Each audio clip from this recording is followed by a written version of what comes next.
Hey guys, Matt from NODStudios here, and welcome back. Today we're going to be playing some more SuperPower 2 as I ran. Now, the first thing you're probably noticing right now is, this diplomatic relations screen does not look like it did before. And now, I'm still pretty pissed off right now, because this just happened. So basically what happened was I recorded 2 full 30-minute episodes of SuperPower 2, and I completely forgot to enable my microphone. It was plugged in, everything like that, and I forgot to enable it in action when I was recording, and so no audio was recorded for those 2 videos. So unfortunately, I can't just upload those without the audio. So what I'm going to go ahead and do is I'm just going to go ahead and explain to you guys what happened. And I really do apologize for this, but I feel like we couldn't just drop the series now since I already started it. So I really do apologize for this, guys, once again.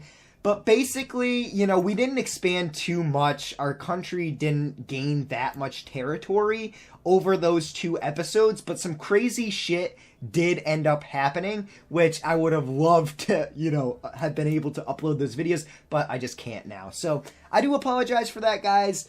Once again, really, really sorry. But before I go ahead and get into this story and describing what happened in those 2 episodes, I would first of all like to just state that Joe Habushi, my main man, my main dude, he's always in the comments section hitting me up. I love this guy. You're awesome, bro. He told me that in the 3rd episode, he commented, you need 60 relations, positive relations with a country in order to be able to get an alliance with them.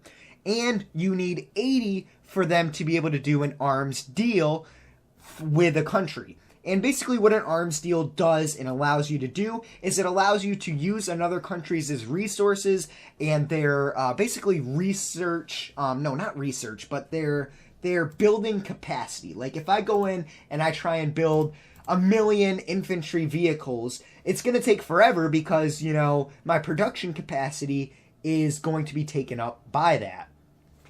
However, if I shift some of my production to, say, China, since I have an arms deal with them, I don't really, but just hypothetically if I did, then I would be able to shift some of that production capacity over to the Chinese and have them produce some of my vehicles. So we basically have this with Russia right now, so we can build Russian troops, right? So if we go into Russia, we can build these troops, right? We can just build a bunch of these, and then when they're completed and they're all finished, we still have to pay for these units, but they are completed in Russia using Russian, you know, production capacity.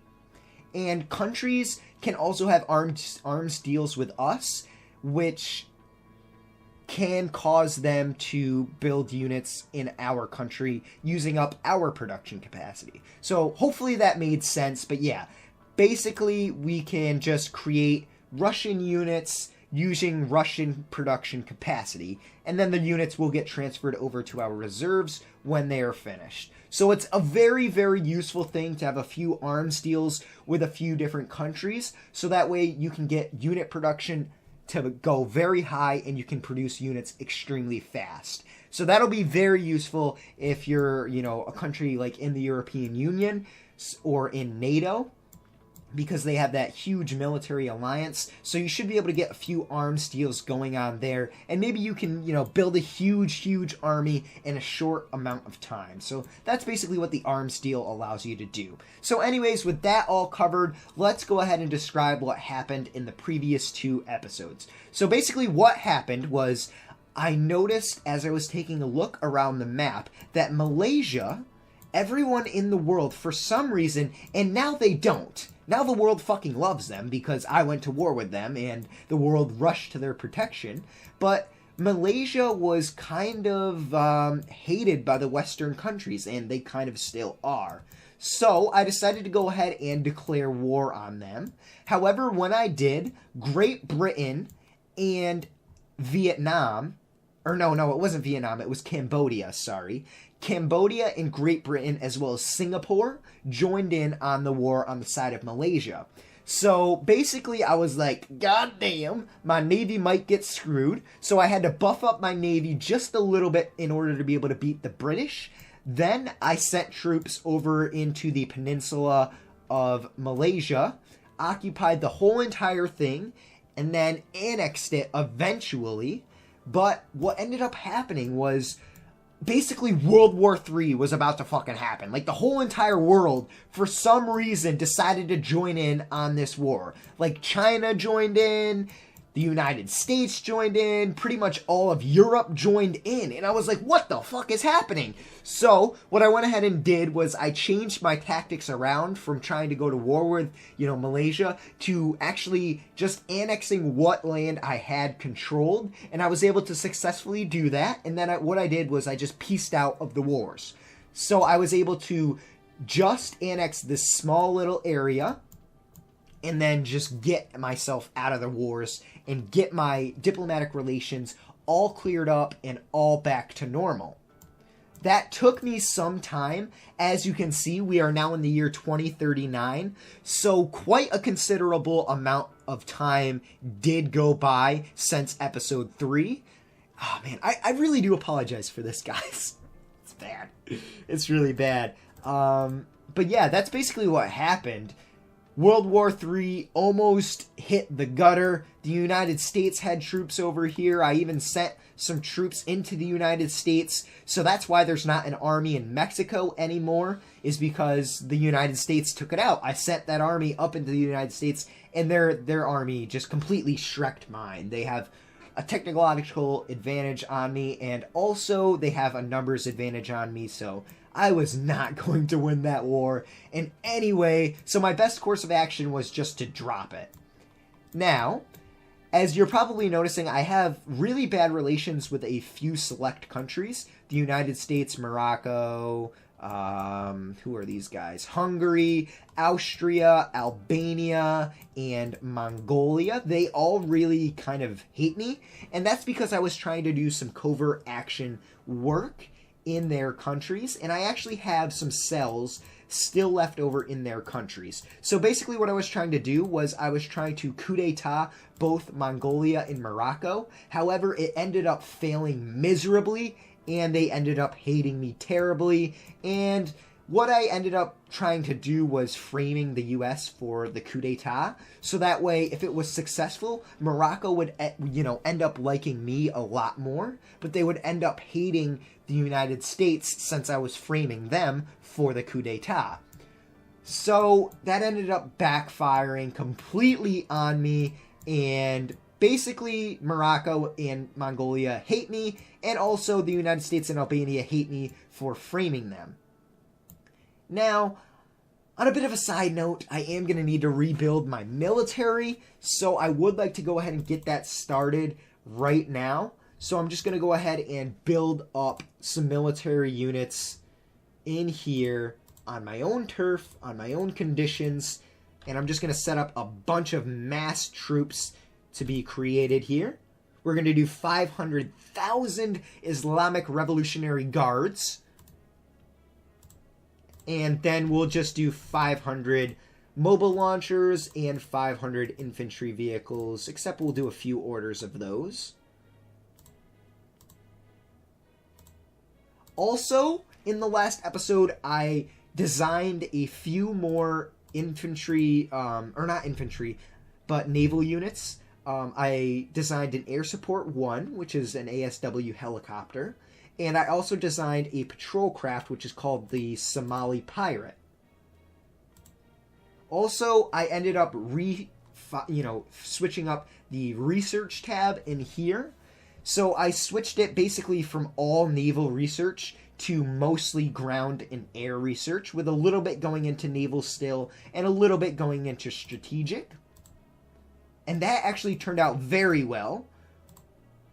Our technology is looking pretty good. We're still overall behind in the grand scheme of things, but I am glad that we were able to produce a little bit of technology in the missile area there. That's very, very useful. Honestly, we could even create a missile right now. Let's go ahead and do that. So we're going to go ahead and create a new design with ballistic missiles there. And these are going to be pretty weak missiles, but I just want to go ahead and create some and get some rolling just so that way we have a basic arsenal at our ability to go ahead and use if we need to. Alright, and in the last episode, New York Scout, one of my great friends, suggested a name, and he suggested Eastern Lightning. He said Eastern Lightning would be a cool name. So, what I'm going to go ahead and do is assign this missile to be called the Eastern Lightning Bolt. Or maybe, yeah, we'll do the Eastern Lightning Bolt. Sorry, I'm kind of modifying your name, New York Scout. I apologize for that. But I'm going to go ahead and call that the Eastern Lightning Bolt. And let's see. Honestly, we could just leave it as that, because, well, that kind of looks like a bullet. Is there anything that looks more like a lightning bolt? I don't think any of these are going to resemble a lightning bolt, but yeah, we'll just go with that one. That one looks alright. And we'll confirm that bad boy and start producing some of them. I'm just going to go ahead and start producing 25 to begin with. Also, you guys will notice that my economy is much improved, and I also switched over to a multi-party democracy. Now, the reason why I did this was because after that World War III shit happened, everyone in the entire world hated me. Like, literally everyone was pretty much at -99 with me. I did not have a single friend. No one was positive in relations with me. So what I had to do was I had to outlaw child labor, and then I had to switch over to a multi-party democracy. And I think what I'm going to do now is I'm going to go ahead and legalize child labor once again. And that's going to make people hate me a little bit more, but I can afford to take the hit because we, you know, our relations overall with the world aren't too terrible. You know, they're not at World War III stages, so we can go ahead and afford to institute the child labor law, or rather get rid of it. So there we go. Perfect. Now, the gross domestic product is up to 18 grand per capita. So awesome. I think it was at 11 grand in episode 3 or somewhere around there. So we got a 7 grand increase since then. Absolutely insane and astronomical.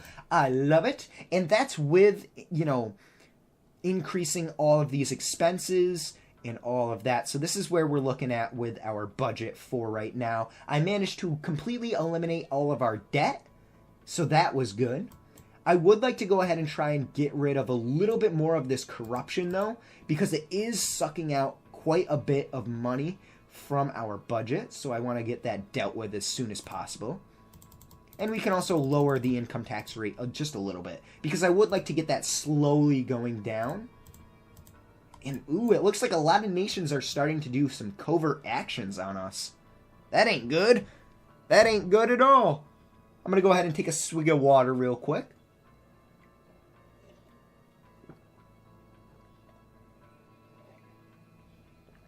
Alright, there we go. Sorry about that, guys. Just had to clear the palate there. And honestly, right now, I'm really not sure what course of action I want to take. Ooh, what's happening over here? Probably just terrorist attacks. Because Morocco is in a lot of shit right now. They have 100% pressure and 100% corruption. Beautiful. You know, I'm surprised they haven't devolved into a freaking anarchy. And how are they a monarchy and they're more leftist than us? How does that, how is that possible? How are you a monarchy and more leftist than me? I don't know. The royal family of Morocco. Oh, maybe it's because of the state-controlled economic model? Although, I don't think that really affects ideology. Maybe it does in the realism mod, but anyways. Alright, guys, so a little bit more time has passed, and we're now in the year 2042. as you guys can see, we managed to eliminate corruption a little bit more. We were at 21% and now we're down to 18%. So that's helping out our budget a little bit there. And it looks like we can afford to add in a little bit more money into the environment, which will help out with our resources and our economic health.